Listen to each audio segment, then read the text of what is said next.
Joseph A.W. Quintela.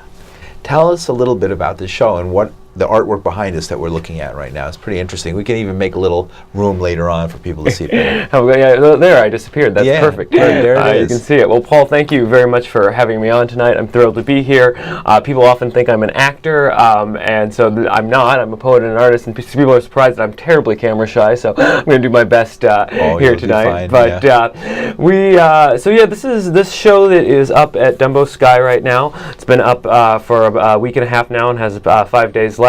And it is a collection of 12 sculptural self-portraits that were all made from dictionaries. I shred the dictionaries and bind them using a paste called nori by taking casts directly from my body. Wow, from your body. Now, two things. One, we want to talk about taking casts directly from your body and making papier-mâché objects and works of art out of books. Right. The first thing I want to ask, aren't some people, I know from my own experience, when you damage or shred a book, some people get crazy about that.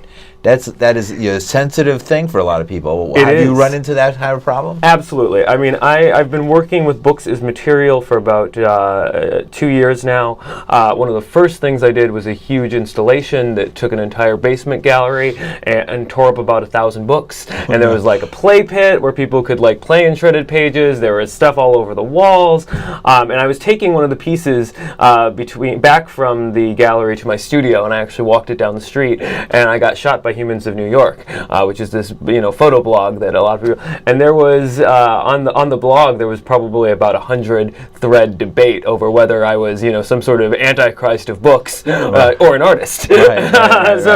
People sometimes have bad reactions. There's a distinction between using a book in a work of art that's a commonly available book of which new versions are coming out all the time, like a dictionary, for example, and dancing around a bonfire in Nazi Germany and throwing the books in the bonfire. It's a different thing. You can't really confuse the both. Absolutely. I mean, one thing, I get most of my books donated to the studio by libraries, and there would be books that are just basically going to pulp, or I'll get books from the Strand from their used, their 49-cent books. So instead of recycling them, they become art. Exactly. It's a second life for them. Right. Interesting. So good. So that's an interesting form of art. So tell us a little bit about this art that you do. This is actually not your art. It's just the back of this page, right? So don't think. So tell me a little bit about how you came to do book art. Why? Because you're a poet, I guess. I'm a poet. I so the question should be, how did you become a poet? Yeah. Well, bad luck is generally the answer to that one. No, I have always had an absolute love and thrill for words, an absolute love and thrill for books. That is something that sometimes people are surprised at when they find out I tear so many books up. And you actually love them. But I absolutely love them. I have a huge library at home. I'm interested in how they've become kind of an overproduced and now dying media object. So that does fuel my interest in using them as material. But personally, I love books, and I love the language. I love the word. I've written from a very, very young age. I had spent about 7 years in the restaurant business, managing restaurants, and decided it was time for kind of a change from that. And so I moved out to New York, and eventually went to Sarah Lawrence and studied poetry there, and ended up studying some art and art theory while I was finishing up there. So that was my kind of return to writing after a little bit of a hiatus while I was in the restaurant business. Okay. Well, you brought some poetry with us, right? I did. From your book, Black Market, right? Black Market. This is it's a book of what I call post-productive poetry, meaning I didn't creatively write anything. This is actually the inaugural title in a series called the Plagiarism Series, published by publication studio Malmo in Sweden. And so none of the words in the books are technically mine. I use a number of different methods. I erase from larger documents, or I remix from within a document, or I mash different documents together. It's like a mashup of print. Exactly. It's like what's been done in music and art for 50 years and is highly acceptable, but only in the last, I mean, there's a history of it. Brian Geeson cut up, there's a history of that method that goes back a little further. It's only become a popular technique in the last couple of years. There's also those magnet games that people have in their bathrooms, that they put on their... I actually made a video game that was like kitchen poetry. You dropped words into an interface and you could build poems backwards with it. Cool. So you have one for us? Yeah, sure. I'll read one. This is from the second part of my book, Black Market, which is the remix portion, and I remixed a bunch of Mrs. Dalloway. Mrs. Dalloway is one of my favorite books. Virginia Woolf, one of my favorite writers. So this is a poem that takes every occurrence of the word Mrs. Dalloway in the novel and takes the words around it and remixed it into a poem. I always say Virginia Woolf was the greatest poet who wrote fiction by mistake, because her language is so poetic. And so this is one of my proofs of that fact. Mrs. Dalloway, on becoming Mrs. Dalloway. Mrs. Dalloway said she would love walking in London, said Mrs. Dalloway. Really, it's better than being Mrs. Dalloway, not even Clarissa anymore, this being the violent explosion which made Mrs. Dalloway. Mrs. Dalloway coming to the window with her arms full of Mrs. Dalloway, coming out of Mrs. Dalloway, raised her hands to her eyes, and taking Mrs. Dalloway's parasol, handled it like a sacred weapon. In came Mrs. Dalloway. But, said Mrs. Dalloway, she had enough. Oh, thank you, said Mrs. Dalloway, and thank you, she went on. Mrs. Dalloway will see me, said the elderly man in the hall. Who can? What can? Asked Mrs. Dalloway, thinking it was outrageous to be Mrs. Dalloway, who seldom met and appeared when they did meet indifferent. But Mrs. Dalloway had been in a factory, behind a counter. Mrs. Dalloway and all the hatred of Mrs. Dalloway, this grudge against the world, she thought, did not hate Mrs. Dalloway. Mrs. Dalloway said she despised Mrs. Dalloway from the bottom of her heart. Mrs. Dalloway had triumphed, had impressed Mrs. Dalloway. She could not get the thought up. One by one, Mrs. Dalloway, walking last, and almost always felt that Mrs. Dalloway's was the best of the movies. When Mrs. Dalloway came late, dear Mrs. Dalloway, we hardly dared to come, drawing Mrs. Dalloway into the shelter of Mrs. Dalloway.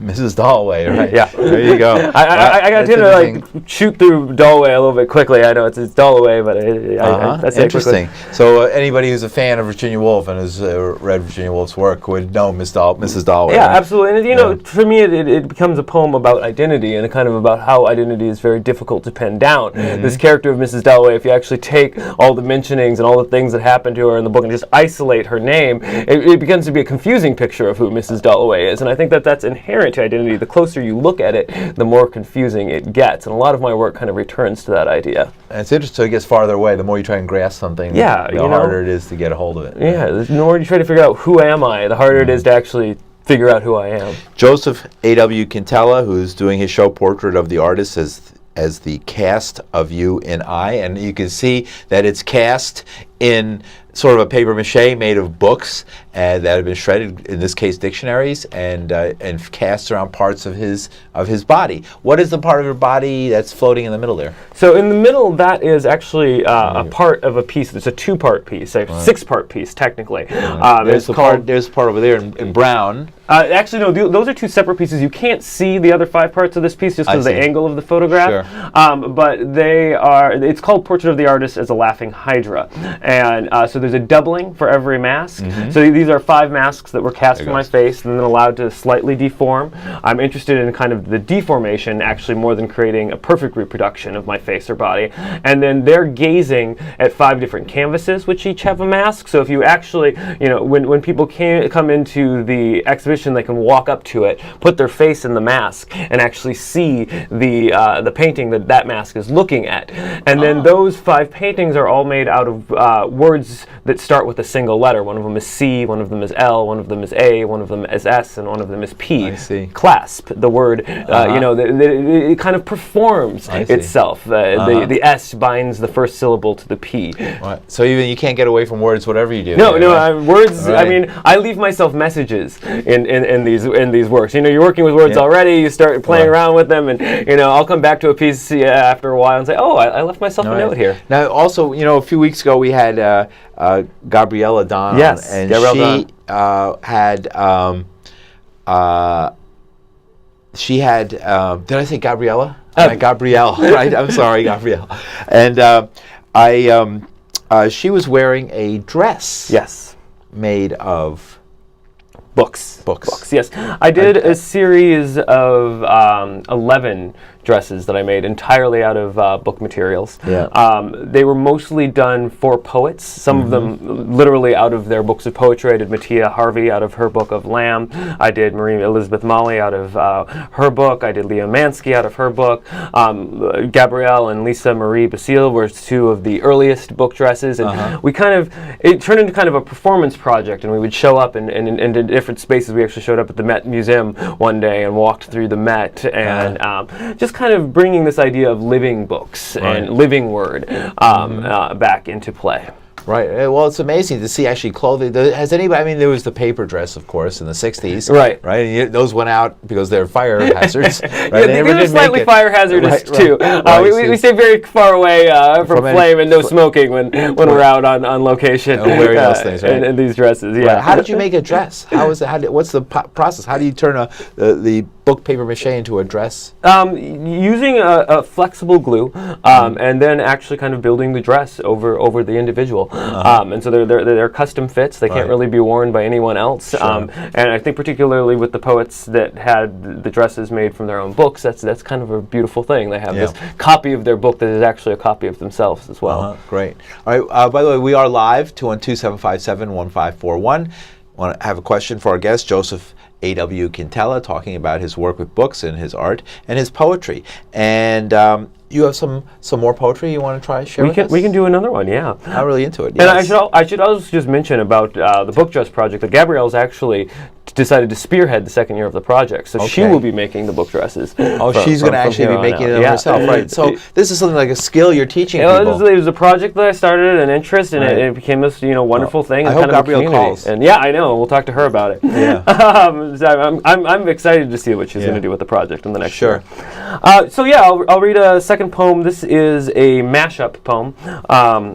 Actually, it uses as a source a poem by Mattia Harvey, one of the women who I did book dress with. So it's a mashup of her poem. The Gym is on page 64 with a Paul Celan poem called A Change of Key. And what actually happened was I asked Mattia Harvey who she would like to dance with, if she could dance with any poet living or dead. And she said Paul Celan. So I said, all right, I'll write you a dance. So this is a winter poem. We're starting to get into that part of the year. And I'm enjoying being able to wear some coats and things like that. Sure. The Cannon. With a changing guard you nosed the house. Then came the stuttered silence. Snow was required just like a ticket. A certain eye or mouth that seemed to change the looking, and looking had a changing key. The word, a mystery. It was best to mutter and drift with the marble beauty of the wind. The proximity of your word is the loveliness of snow, as necessary as a changing key. The nights were scheduled for you. In piles around the house, the snow of attraction was smuggled like brown cakes of blood. The icing on your mouth, your beauty changes key. Look for the scandalous things. It happened in a drift with all the pretty girls. The cobbled wind, just like the picture frames around your word. The sun tracing with a changing key. The stones whispered into the house where snow and silence drifts. Outbreaks were blood that burst from containment. One day your mouth changes your key, an expression of absolute bliss, changing the word, or an ecstasy, something may drift and be poured down the sink. Cool. Very nice. Thank you. Excellent poetry. Joseph A.W. Quintela, reading some of his poetry from his book Black Market. Is this book available? I mean, can you? It is. It has to be ordered from Sweden, from Publication Studio Malmo. They have a website, and like I said, it was one of two books that launched their plagiarism series for the studio. Okay, Publication Studio Malmo. Malmo is a big literary town in Sweden. It's kind of like the hub of the literature scene in Sweden. That's the place to go. Yeah, if you're into words, right? Thank you, Ola Stahl, who is the editor on the book. All right, and we're talking about the portrait of the artist as the cast of you and I, and you can see what, if you've been watching or listening to the program, you can see what we meant by that. You can see that's a cast of the poet and the artist, made in a paper mache using flexible glue and and shredded dictionaries Yes. and other books. My favorite book, the dictionary. It is a great book. And you can't. These are 3 of 12 pieces. Yeah. Because I wanted to do something that was based on my identity, I ended up laying out the entire series on the zodiac, since there were 12 pieces. Really? So I'm an Earth sign. There's 3 rather large pieces that are done in these kind of wood stains. Sure. So they have this kind of earthy tone to them. One of them is actually a full head to toe cast. That's Virgo, which is my sign. Right. I'm not obsessed with the zodiac or astrology, but I think it's an interesting way of talking about something that we can't quite talk about. And so I just thought it'd be a fun way to lay out the show. So I did for fire signs. I actually burned 3 pieces. Going back to talking about burning books. What's the greatest pickup line anybody ever came up with? What's your sign? Yeah, what's your sign? I mean, why? Because it means everything and nothing at the same time. Everything and nothing, exactly. Okay, there you go. So Black Market. Again, the portrait of the artist as a cast of you and I is at Dumbo Sky. Yes. Which is 10 J Street, Studio 903 in Brooklyn. Of course, you take the F to the York Street stop. And this Thursday, the closing reception is from 7 to 10 p.m. It's going to be a little party, and people are invited to come. And not only that, it's a poetry reading as well. We have a really Gabrielle actually lined up an amazing crew of poets to come down and kind of read so much work energy. in response. Gabrielle, what kind of she's energy? all over the place. Yeah, she's organizing every other day. She's something on my Facebook she's doing, and I go to some of them, and they're always fun. Yeah, well, she'll be hosting. We have David Lehman headlining it. We have Rachel Eliza Griffiths reading. We have Maya Pendick reading. We have Ronnie Norpel reading, and we have Jackson Taylor reading. And I'll be reading as well. I'm going to kick things off with a couple poems. It's almost like a generation of new poets. What is your feeling? Because I live in the Lower East Side. Of course, around the corner from where Allen Ginsberg lived, and I used to see him all the time walking on the street by my house. Where is the poetry that you've been reading and talking about fit in that? Is it another form of beat poetry? Is that what you're going after, or is that a different type of thing? I mean, beat poetry is different. I think the lineage of the work I do is closer to like cut up technique from William Burroughs or Brian Geisen.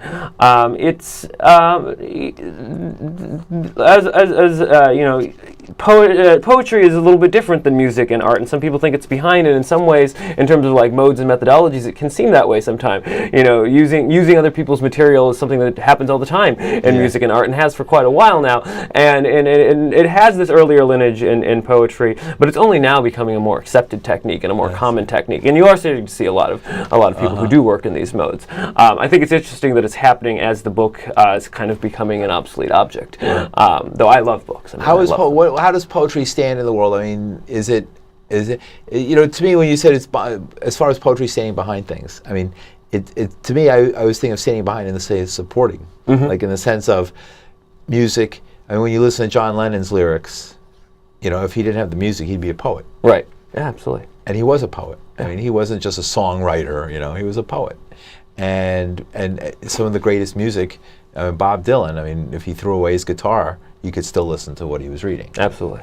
And in many ways, many artists have claimed their art is poetry, right? That's how they see poetry visually, right? So in that way, is poetry sort of like it's the grandparent of all of this stuff? I mean, I think that could be one way of looking at it. I think poetry is kind of a cappella song. I think it's been a history.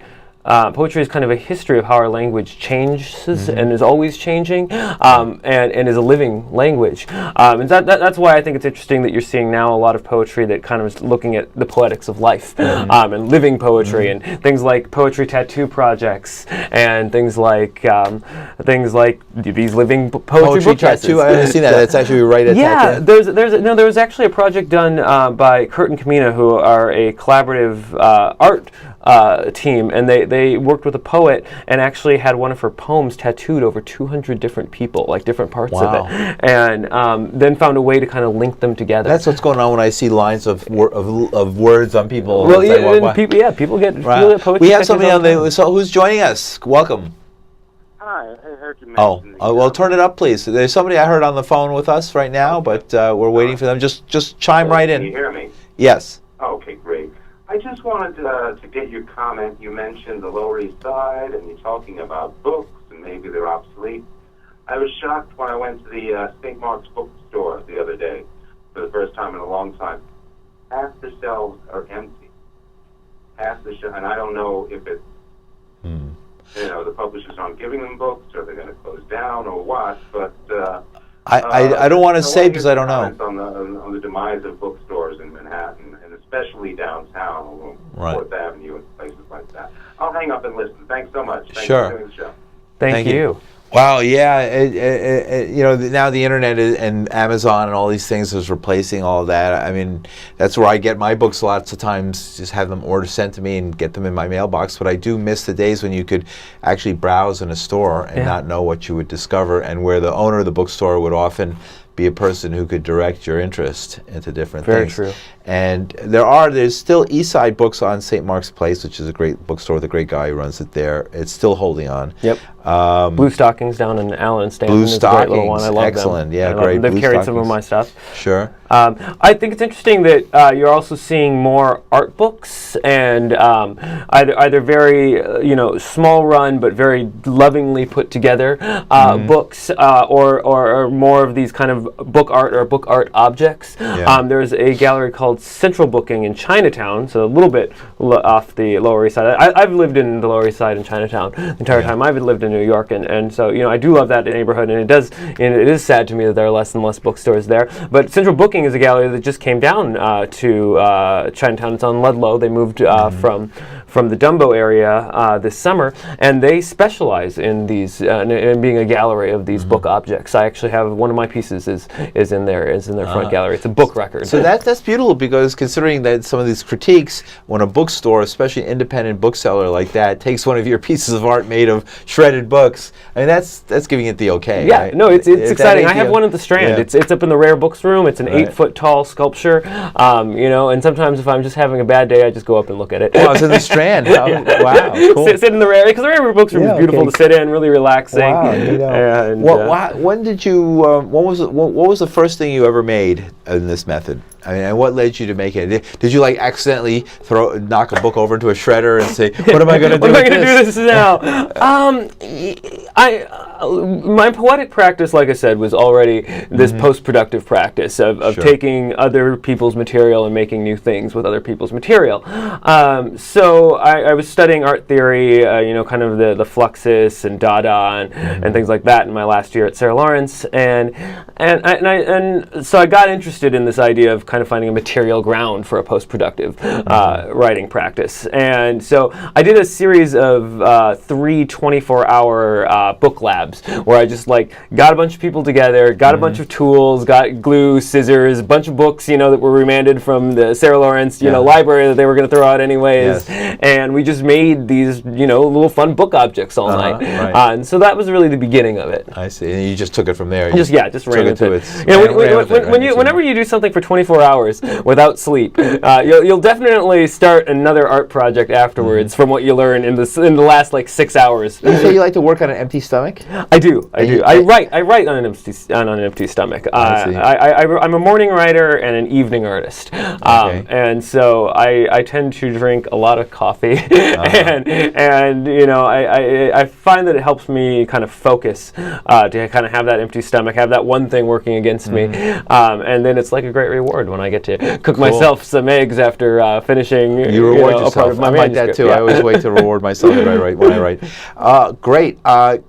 We have 3 more minutes. Want to treat us to another poem before we go out? Sure, we can do one more. And again, I just want to invite everybody to come down to the closing reception on Thursday evening at Dumbo Sky, 10 J Street, and enjoy the poetry with us and enjoy some wine with us. It's always a nice thing. So this is another mashup poem.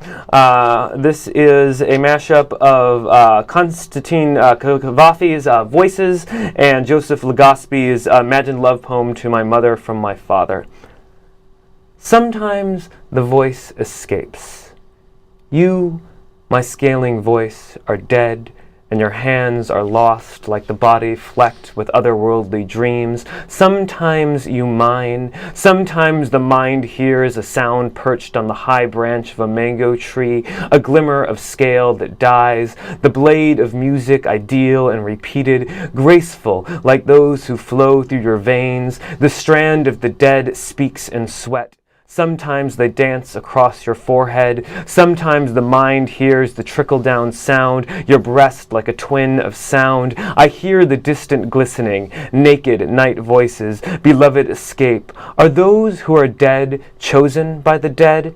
Are the lost entangled in fresh dreams? Sometimes you beckon with sliced eyes. Sometimes you hear the sweet blade twisting with the sound of scooped out life. Music dies in the pulled out heart, that beloved voice. Underneath the dead I tree, those who are breathing like the lost. Sometimes they crouch beside the mind. Sometimes your mind arms the sound. For a moment you cradle the sound of blood streaming onto the earth, the scales that die.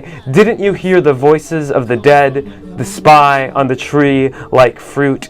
Sometimes I hope for the verses. Sometimes a voice returns and sounds across the ocean of night, as if the reverberated voice loves the future of voices.